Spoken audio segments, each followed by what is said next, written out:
Mobil mundur. Penampakan aja. Mobil mundur. Penampakan.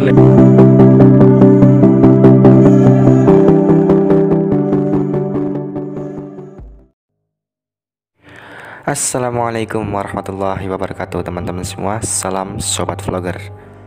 Nah, gimana kabar kalian hari ini? Semoga sehat selalu, dimudahkan rezekinya, dilancarkan urusan-urusan kalian, dan semoga tetap diberikan perlindungan dari wabah virus yang sedang melanda dunia untuk saat ini. Oke, jadi di malam hari ini aku akan mencoba untuk mengulik sejarah di salah satu makam yang berada di Kota Pacitan tentunya. Nah, kira-kira ada apa dengan makam tersebut? Kenapa saya bisa sebegitu tertarik untuk mengulik sejarah dari makam tersebut? Dan kira-kira siapa sosok orang yang dimakamkan di makam tersebut? Dan ada apa saja yang membuat makam tersebut cukup fenomenal di Kota Pacitan? Selengkapnya tonton video ini sampai habis. Sebelum lanjut, buat kalian yang belum subscribe channel YouTube ini, ayo subscribe, jangan lupa untuk aktifkan lonceng notifikasinya, like, share, dan seperti biasa teman-teman untuk meninggalkan jejak di kolom komentar sebagai bukti kalian telah mendukung channel ini.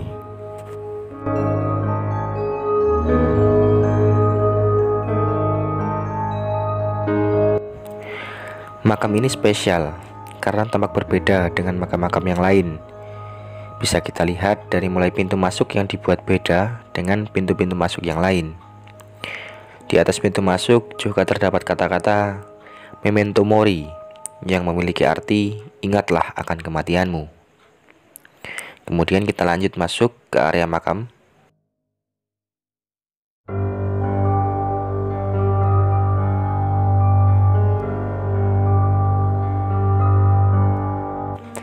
Nah, setelah melewati pintu masuk yang dibuat seperti lorong tadi, kita akan menjumpai sebuah makam yang megah dengan arsitektur khas Eropa.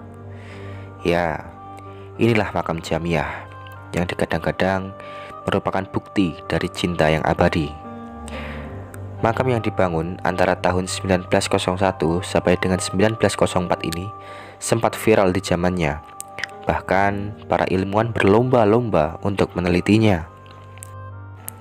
Bagaimana tidak, makam yang bergaya arsitektur Eropa ini memiliki sejumlah misteri di dalamnya.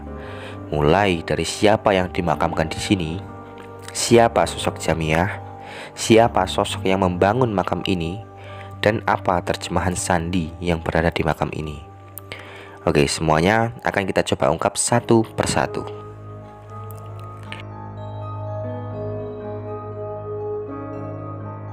Setelah sampai di depan makam ini, saya langsung tertarik dengan kata-kata yang berada tepat di bawah anak tangga. Kata-kata yang bertuliskan bahasa Latin tersebut kurang lebih memiliki arti sebuah kenang-kenangan yang abadi. Sedangkan untuk 6 huruf di bawahnya kemungkinan adalah inisial atau kode yang belum diketahui maksudnya sampai saat ini.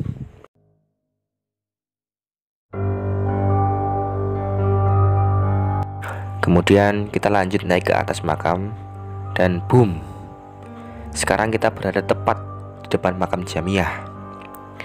Nah, sekarang kita bisa perhatikan ada sebuah batu nisan yang terbuat dari batu pualam, dan ada tulisan yang ditulis dalam bentuk sandi.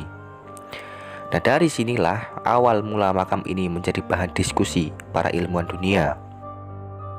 Yang pertama, Lair dan Claude Gulliot. Mereka mencoba untuk memecahkan sandi di makam tersebut. Namun mereka masih belum bisa memecahkan misteri dari sandi tersebut. Kemudian penelitian dilanjutkan oleh William G. J. Remeling. Namun masih sama, ia pun kesulitan untuk memecahkan sandi tersebut, dikarenakan sandi tersebut merupakan sandi Vigenère klasik yang diperkirakan pertama kali digunakan oleh Julius Caesar dan cukup populer di awal abad ke-19. Hingga pada akhirnya William bekerja sama dengan James William Stample untuk memecahkan misteri dari sandi tersebut.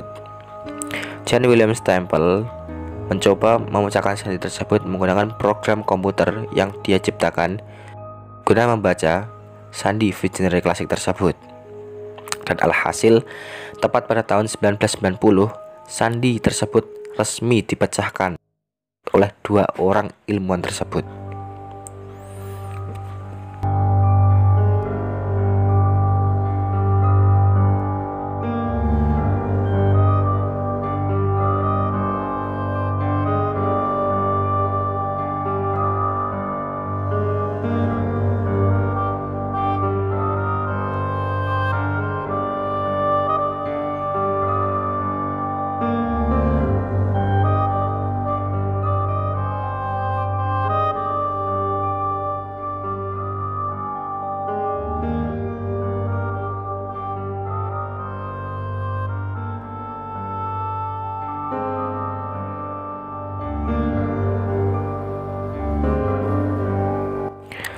Oke, guna mengobati rasa penasaran teman-teman akan kisah dari siapa Jamiah ini, kenapa dia bisa dibangunkan makam semegah ini. Baik, saya akan coba ceritakan cerita yang berkembang dari desas-desus warga sekitar. Jadi dulu di masa penjajahan Hindia Belanda, ada seorang wanita pribumi yang merupakan anak dari penjaga kebun teh. Nah, wanita tersebut bernama Jamiah. Dia digambarkan sebagai sosok yang cantik jelita. Dan ternyata si Jamiah ini dicintai, sangat dicintai oleh orang yang berkebangsaan Belanda. Tepatnya dia bekerja sebagai pemilik dari perkebunan kelapa. Nah, akan tetapi keduanya ini tidak direstui oleh orang tua dari orang Belanda ini, karena di waktu itu orang Belanda menganggap bahwa bila mencintai warga pribumi itu sama dengan merusak atau menghina martabat keluarga mereka. Hingga pada akhirnya si orang Belanda ini dipindah tugaskan ke daerah lain dengan maksud supaya tidak lagi berhubungan dengan Jamiah. Kemudian rentang beberapa waktu setelah mereka dipisahkan, terdengar kabar bahwa si wanita pribumi ini atau si Jamiah ini telah meninggal dunia, dan kabarnya sampai ke telinga orang Belanda tadi. Karena si orang Belanda ini sangat mencintai Jamiah, dan pada akhirnya si orang Belanda ini kembali ke Pacitan guna merenovasi makam dari si Jamiah, orang yang sangat dia cintai. Dan tak lupa, dia juga memberikan beberapa kata-kata yang dia tulis dengan bahasa sandi yang cukup rumit untuk dipecahkan. Tetapi semua ini hanya desas-desus warga sekitar dan belum menjadi jaminan bahwa cerita ini benar adanya. Kemungkinan ada perubahan cerita dikarenakan cerita ini berkembang melalui lisan ke lisan. Jadi buat teman-teman saring saja pokoknya ya. Yang jelas ini adalah sejarah yang patut untuk kita pelajari.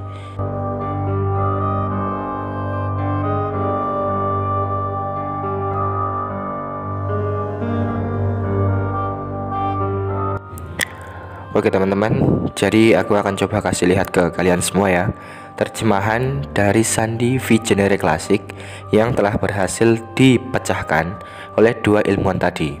Nah, kurang lebihnya seperti ini.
teman-teman, jadi menurut warga sekitar ini merupakan bangunan bekas Belanda juga. Nah, ini biasanya digunakan untuk memantau apakah ada musuh atau tidak. Sekarang tinggal bangunannya saja yang udah keropos ya teman-teman ya. Dan sekitar sini juga banyak sekali makam teman-teman. Iya, dan makam ini berada tepat di pinggir jalan raya nih teman-teman ya. Jadi gampang untuk teman-teman cari makam ini ya. Oke teman-teman, mungkin seperti itu sejarah yang bisa saya kulik dari makam ini. Semoga bisa bermanfaat dan menambah wawasan kita semua tentang masa Hindia Belanda dulu. Saya Usman Hafani pamit undur diri. Salam sobat vlogger.